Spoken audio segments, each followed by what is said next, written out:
Welcome to Learn to Live Stress-Free. This is Christine Wright with Dr. Robert Wright, Jr., your go-to wellness coaches of www.stressfreenow.info.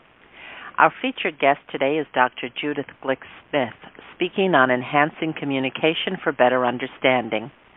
Judy has been a systems and technical communication professional, instructional designer, and organizational development consultant since 1983.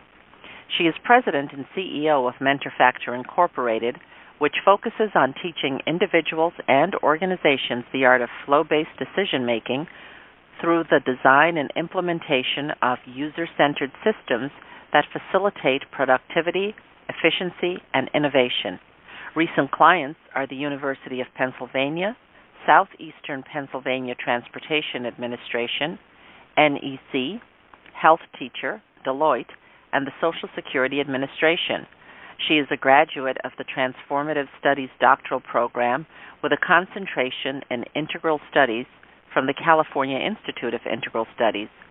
Judy has a Master's of Science in Conflict Management from Kennesaw State University and a Bachelor's in Accounting with a minor in Information Systems from Georgia State University. She is certified in the Zachman Framework for Enterprise Architecture. She also holds a certification in EQI, an emotional intelligence assessment tool. Judy is a fellow and past international president of the Society for Technical Communication. She has published in numerous peer-reviewed journals and has regularly presented at professional organizations and conferences since 1988. She is currently working on a book on flow-based decision-making with expected publication in late 2015. Judy, we're honored to have you as our featured guest. Welcome. Hi, everyone. Hi, Christine and Bob. Hi, Judy. It's so good to have you today. Thank you for joining us, and I want to say welcome to our audience. Judy, can you please tell us about yourself and what led you to do the work that you are currently doing? Well, I started out as a programmer back in 1983 in the systems development world and have found out pretty quick that I wasn't very good as a programmer. I was a good programmer, but I wasn't fast. And so then I discovered I enjoyed documenting systems and set out to become a technical writer. In 1987, I started my own consulting business in Dallas, Texas, and grew that business to 25 people, and we're specializing in documenting systems for programmers in a maintenance environment. So I've been around IT for a very long time. After 9/11, my business kind of went down the drain. I had to lay off 25 people in 8 months, and that's when I decided that I would just keep myself busy as an independent consultant and came back to Atlanta and decided to go back to school where I got my master's and then my PhD. And that's kind of the short version. Wow, great, Judy. Thanks for that explanation. Judy, since you've worked for many years as a communications professional and a consultant, what would you say are the top impediments to effective communication in business settings? Also, could you tell our audience how do these communication blocks cause added stress, and what solutions do you see that work to dissolve or minimize these issues? Well, the first thing that popped into my mind is the fact that we don't listen to each other very well, both written and in oral communication. We make assumptions about what the people we work with need or what they want, and then we don't validate those assumptions. People often just want to be heard and acknowledged. Another issue is bad grammar, believe it or not, and incorrect punctuation in written correspondence, for example, emails. Visual cues that punctuation provides enable the reader to accurately interpret written correspondence, and so the reader is less likely to interpret content and tone.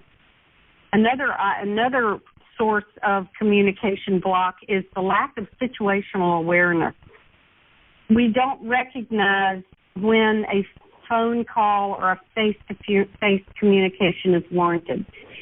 A conflict comes up between people, particularly if we've worked with somebody for a long time.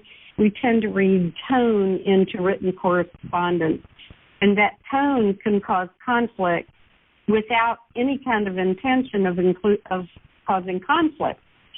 And it's up to us as the writer to recognize that we may have been misinterpreted, and then to pick up the phone or go over to somebody's cubicle or wherever they are and say, we need to have a conversation, and just have that face-to-face communication.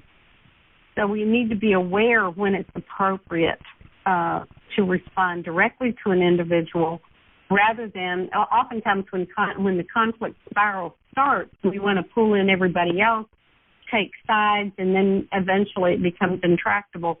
So we want to make sure that we have vetted this with the individual that we're trying to communicate with first before we bring in the entire team. The other piece of that is the other communication block is that sometimes we are unwilling to apologize, and conversely, unwilling to forgive. So, and a lot of times in conflict situations, when there is a whole lot of stress, people just want somebody to say, I'm sorry. Also, we need to learn to let go of the pain when we've been wronged. People are generally good and don't intentionally do wrong to others.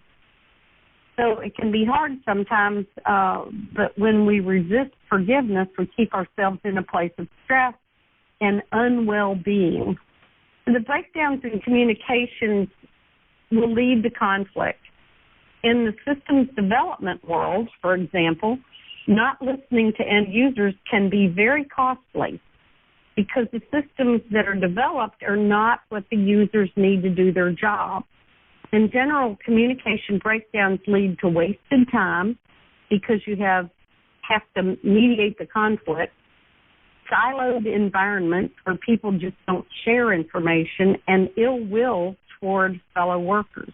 This all leads to a breakdown in both individual and organizational well-being. There are two primary ways of minimizing these issues: leadership and training. Upper management should set the example. I've found in some organizations when there is a lot of conflict, it's generally because upper management is in conflict. So upper management has to have situational awareness and be very cognizant of how they respond to communication across the board. They have to be the example. People also need to be trained to listen effectively, to write and to collaborate and to be situationally aware. They also can be trained to recognize and manage conflict effectively. I'm a strong proponent of extreme experiential training to foster muscle memory, even if it's in your brain or in situations that aren't particularly physical. I have to tell you, Judy, you covered so much ground. There is so much meat in the things that you said.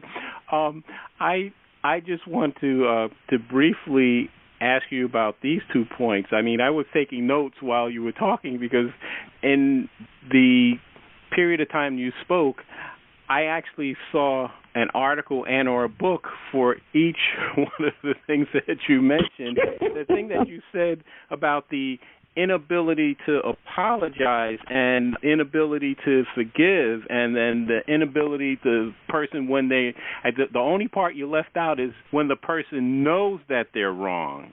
And then it becomes a thing where they can't even grudgingly not only do they not give an apology, they just wave the situation off, which actually can make it worse, because the point is that if you're in an environment where people have a high need to be right, that, and if you have a lot of type A type people, I mean, that's a very tough situation. So in any event, here are the two issues that came to my mind from listening to you. And, Judy, since we're starting off here, we have to have you back. This is fantastic what you're saying.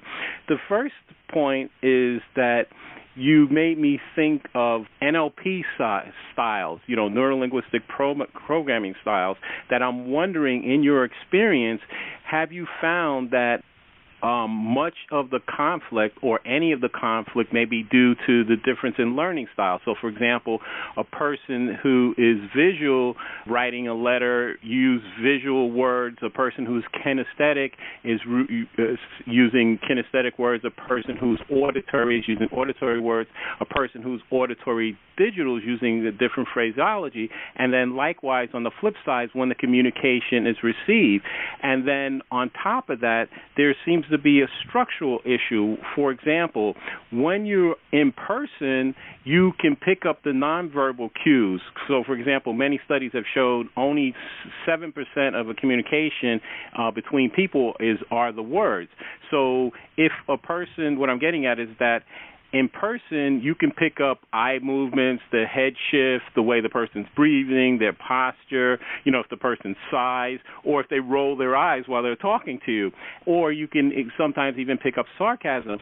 But now let's change that structure into the context of an email, because I know myself, I've gotten emails from people, and I open the email and I go, oh my gosh, what is this? What is this? And in several cases that come to mind, the communication was the opposite of how it translated as a communication of the meaning of the person that sent it. The person could have sent it as a joke, and then, the person receives it where they're offended. So that's the first one. And then the other thing that, made me chuckle, besides the fact that people making false assumptions about, they see a person and then they just make an assumption, but I wanted to go to the humorous thing where, there was a case where I went to see a person speak, and I was very enamored of her because I had been, for maybe 20 years, I wanted to see her speak.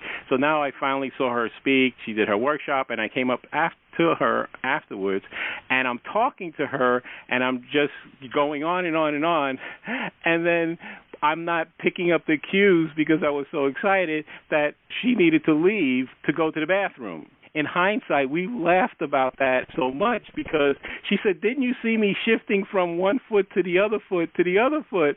So it was really funny. But in other cases, missing a cue like that can be a critical mistake, and lead to a disastrous result. So I just want you to comment on those two things.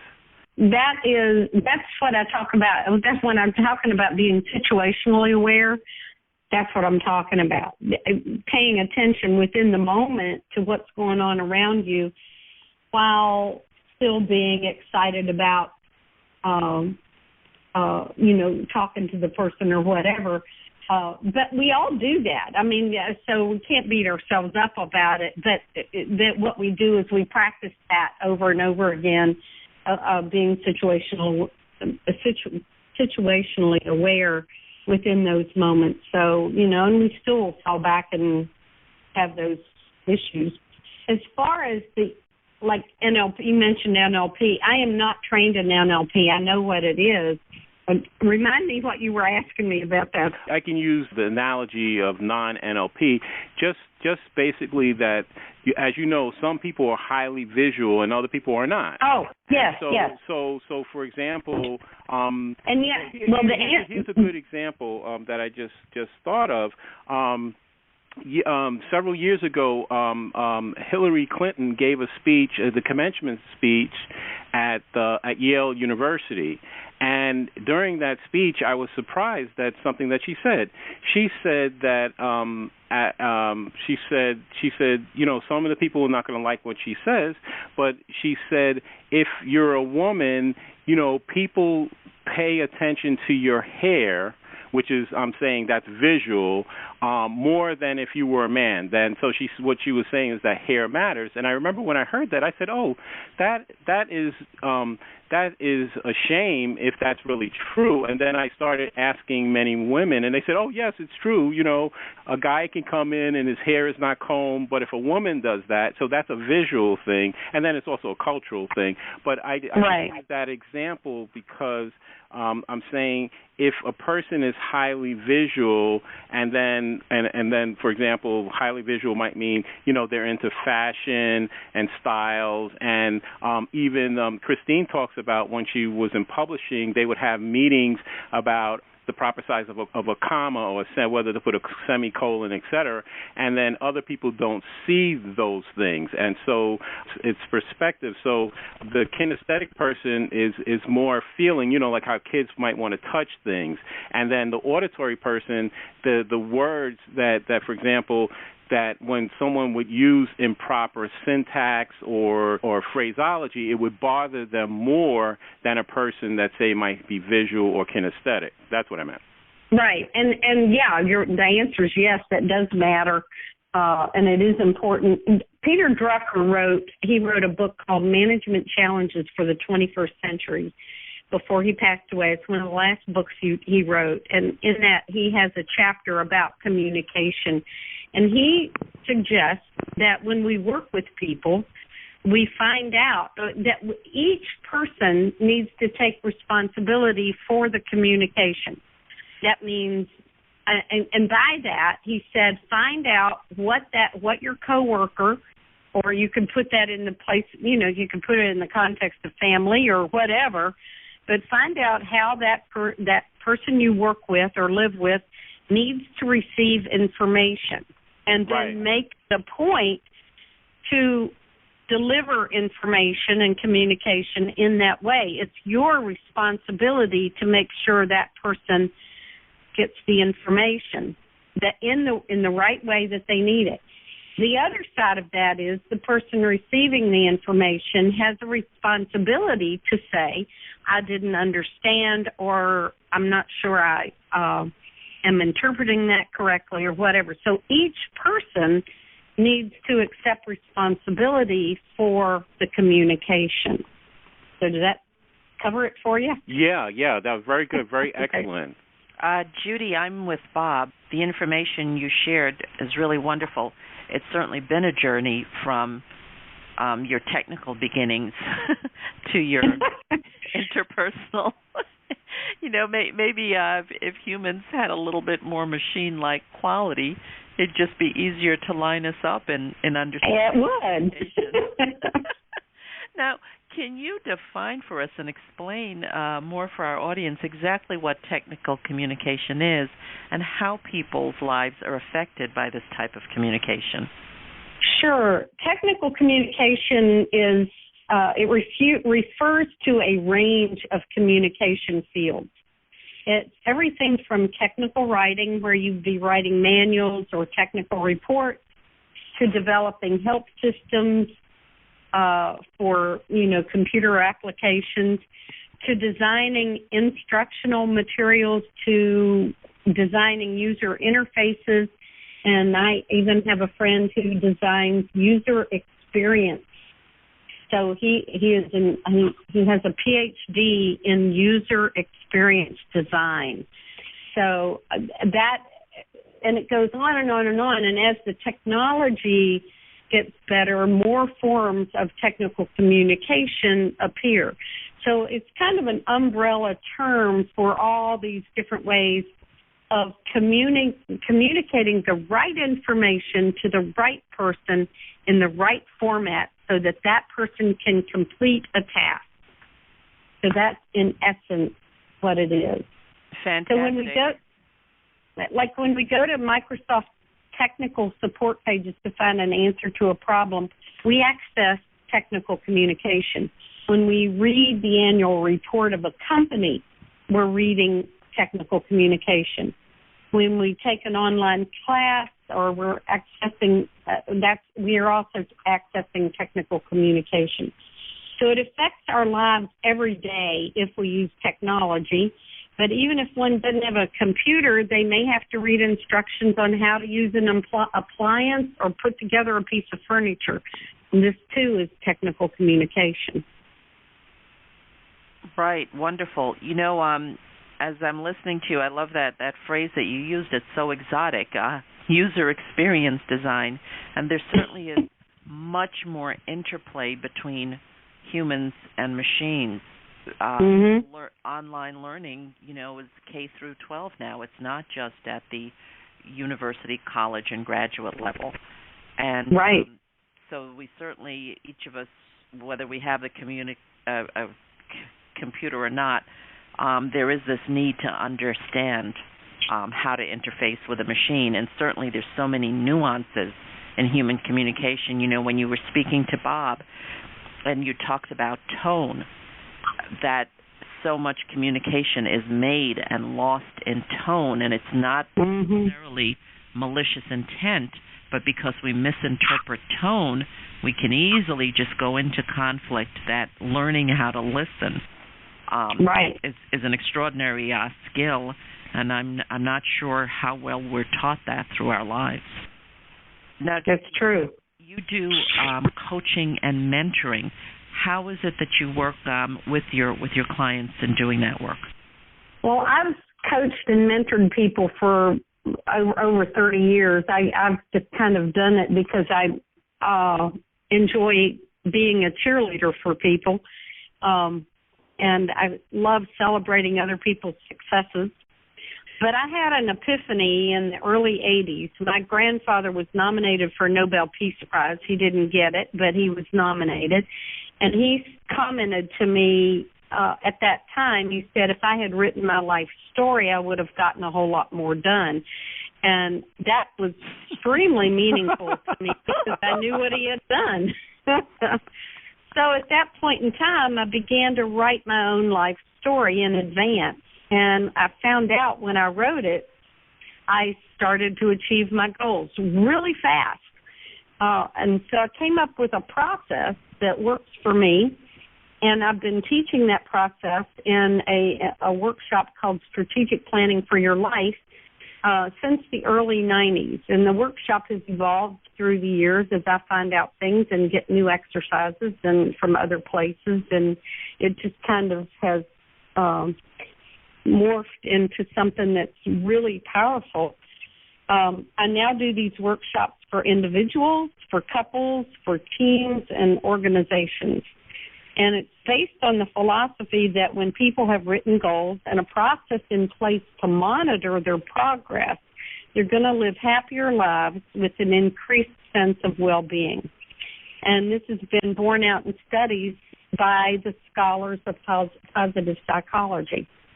Very definitely. Yeah, that sounds so wonderful, and your grandfather sounds like quite the character. He was. You know, the strategic planning for life, Judy, you know, that I think is something that so many people could make use of, but so few people, I think, have a sense that they can have any direction or sense of power or mastery in their life.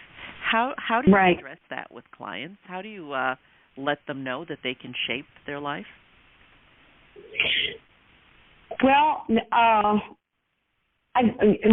just on a one-on-one basis, if I'm talking to somebody, I just point out that, you can just, if you have a vision, if you don't know where you're going, it doesn't matter how you get there. So just by having a mission statement helps you make decisions.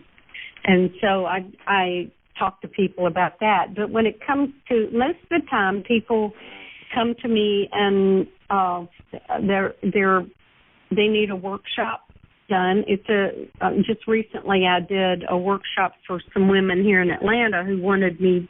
They're all thinking about retirement, but they don't have a clue what they want to do when they retire.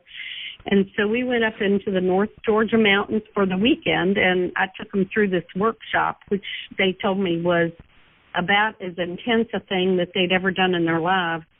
And this and it's very hard. It's hard work because you have to really be introspective to do this.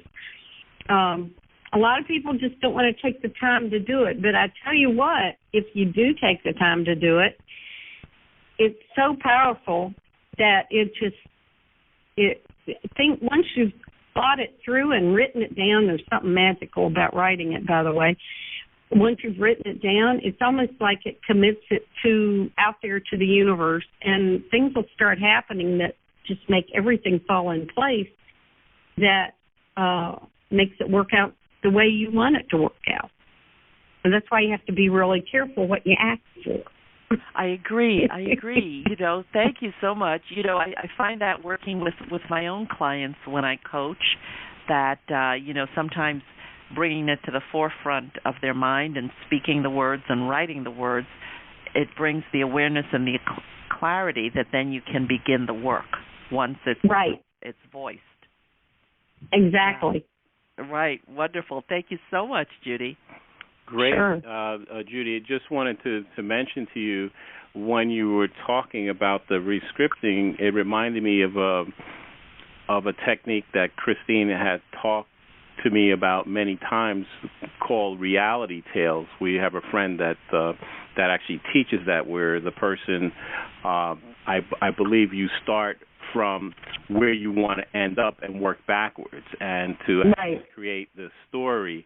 And so she knows much more about that than I do, but that's what popped, my light bulb came on, and I said, oh, that sounds like a reality tale that the person would create. And as you said, the getting clarity appears to be the most important issue, because once you get clarity, it's almost like a weight is lifted. There's a sense of certainty that you can actually feel in your body. And, anybody who has had that feeling knows what I'm talking about. If you've never had that clarity, then you don't know what I'm talking about. But when you get clear on anything, like, often, like if a person gets really angry, they get really clear, right?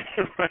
So it's really clear that they're mad, and so that's really clear, and they get mad in what they're going to do. And likewise, on the flip side, that clarity about your goals and objectives, and in fact, being able to accomplish your goals without getting angry, and as you said, I thought the key thing you said was it happens very fast, right? You said it can happen very, very fast, because the clarity seems to sweep away not just the doubt, but the whatever obstacles were there, and they're gone. And so then it just happens like going down a sliding board sometimes.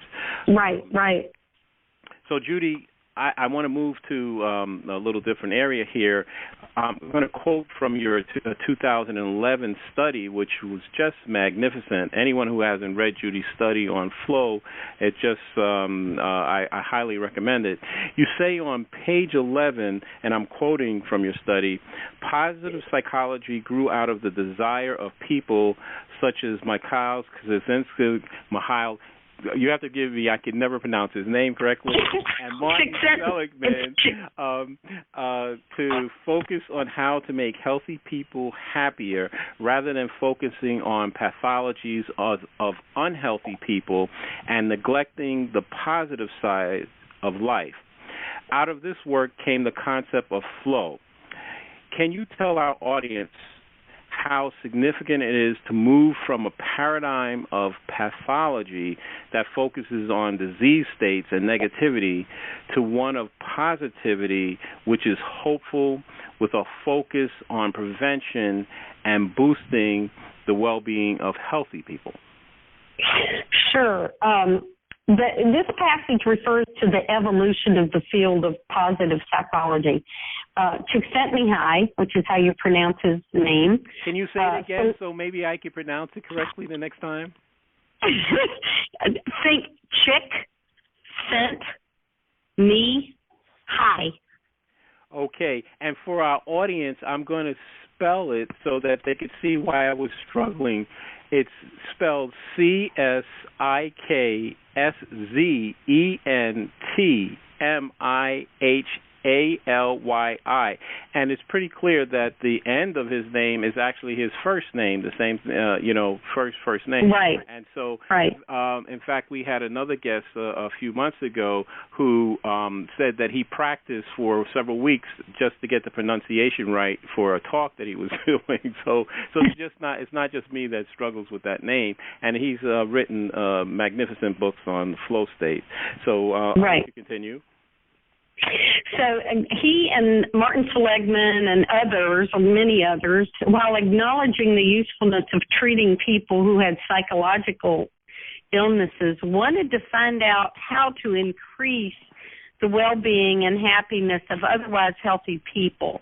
So they didn't want to, even though they were all psychologists and they had to learn about pathologies and things like that, they were interested in how do people are out there right now who are mentally fine, but they aren't necessarily working at optimal experience. And so they set out to measure optimal experience, or what later became known as flow. Csikszentmihalyi came up with a way to do this quantitatively. He conducted numerous studies in cultures around the world and has determined the characteristics of flow as occurring when we have clear goals and feedback. There are lots of opportunities for decisive action. Action and awareness merge. There's a deep concentration on the task at hand. There's a loss of self-consciousness. Time morphs. It speeds up. It slows down. There's no awareness of time passing. The work is autotelic. That means we do the work for the sake of doing the work. So these are the characteristics of flow. And I've always been curious about how people make decisions and why so many people seem unable to move forward in their lives. I would give these workshops at conferences that had nothing to do with life planning or coaching or anything like that. I'd be at technical writing or systems development conferences, and I'd be doing a workshop on strategic planning for your life. And people would come in and just pack it to the walls in the sessions, and I'd say, how many of you are in the middle of a major life decision? And almost everybody would raise their hands. So I'm curious about why people can't move forward. And so I was interested in why how do people make conscious choice to do one thing or the other? And through a series of really significant synchronicities, I found myself looking at critical decision-making in the fire service. The question I was trying to answer is, how does being in a flow state impact decision-making? And there was more to that, and we'll talk about that in a little bit too, I think. But what I found was that there are triggers that put people into flow. And I also found that decision-making is much more precise and correct when the person has had extensive experience and training. So in terms of how it relates to, it really is, this particular passage was more about the choice on the part of Csikszentmihalyi and Seligman and all the others who did it to study to study the idea of increasing well-being in somebody's life. Well, Judy, that's actually why I selected it, because my work and our work is on the positive enhancement side, stress reduction, anxiety reduction, dissolving grief, and it is the opposite of the pathological paradigm. You know, we're on the side for wellness and prevention, and so that is actually why I had selected that particular phrase, quote, from your study. If you look at how treatment is done, you know, if you're looking at someone who's depressed or has some sort of mental pathology, you go backwards. You look at, you know, what their childhood was or whatever, what caused them to be how they are today. Whereas in positive psychology, we start today and say, what can we do to make life better? So it's more forward and outward thinking. So I think that's a big difference between the two ways of approaching it. And that's a very helpful difference to many people. Judy, I want to thank you so much for being on the show, and we'd like you to tell our listeners more about your services. You've actually already mentioned quite a bit of what you do. What's the best way for our listeners to contact you and to work with you, and how can they work with you? Well, my email address is judy@mentorfactorinc.com. And my phone number is 770-633-5582. My website, which is brand new as of last week, is www.mentorfactorinc.com. And I offer just this full range of communication services, which is everything from IT consulting, which I do with big companies. I do the mentoring and coaching, but I do that for anybody who needs it. It could be an executive in a company, or it could be your grandma who needs help trying to decide what she's going to do when she's going to retire. Technical communication, of course, and then I also do public speaking. Excellent. Thank you. That's a full range of service. So, audience, if you'd like to work with Judy one-on-one, if you're an executive, a grandma, if you need IT consulting, any type of training, Dr. Judith Glick-Smith is your go-to answer here. And you can reach Judy at her email, judy@mentorfactor.com. That's her puppy saying hello.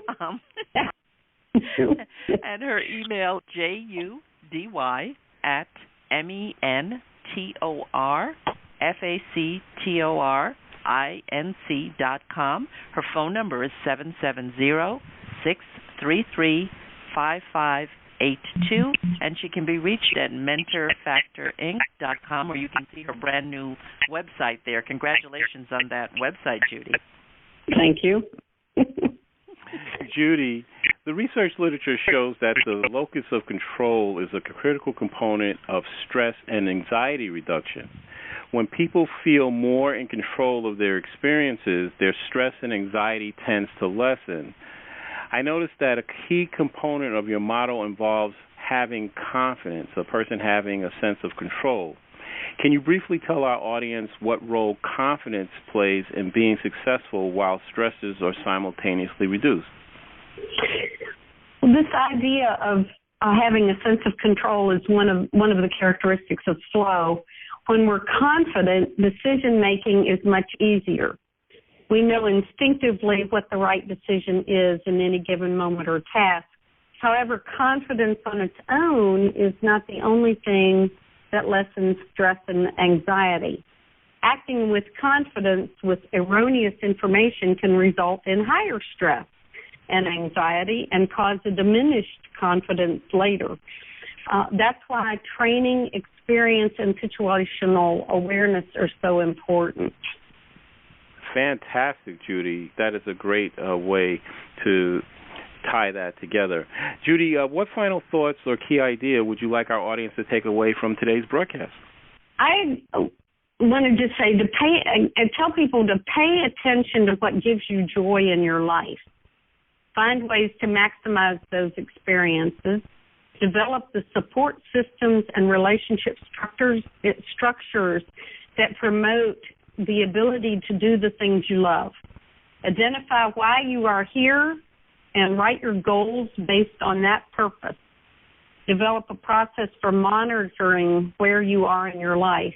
This is going to help you be more confident in your decision-making and will lead to an increased sense of well-being. When we live this kind of life, set the example for others. We also tend to be more accepting of others' choices, celebrate the choices of others, and facilitate their ability to maximize their flow experience. This outward approach will help ensure community, relationship, organizational, and cultural happiness and well-being. Fantastic, Judy. I really like the way you tied the ribbon and bow on top of that package. So, Judy, I want to thank you for being our featured guest today, and we look forward to your next visit with us. I want to thank our audience for listening. For Christine Wright, this is Dr. Robert Wright, Jr. of www.stressfreenow.info. Until next time, be safe and be well.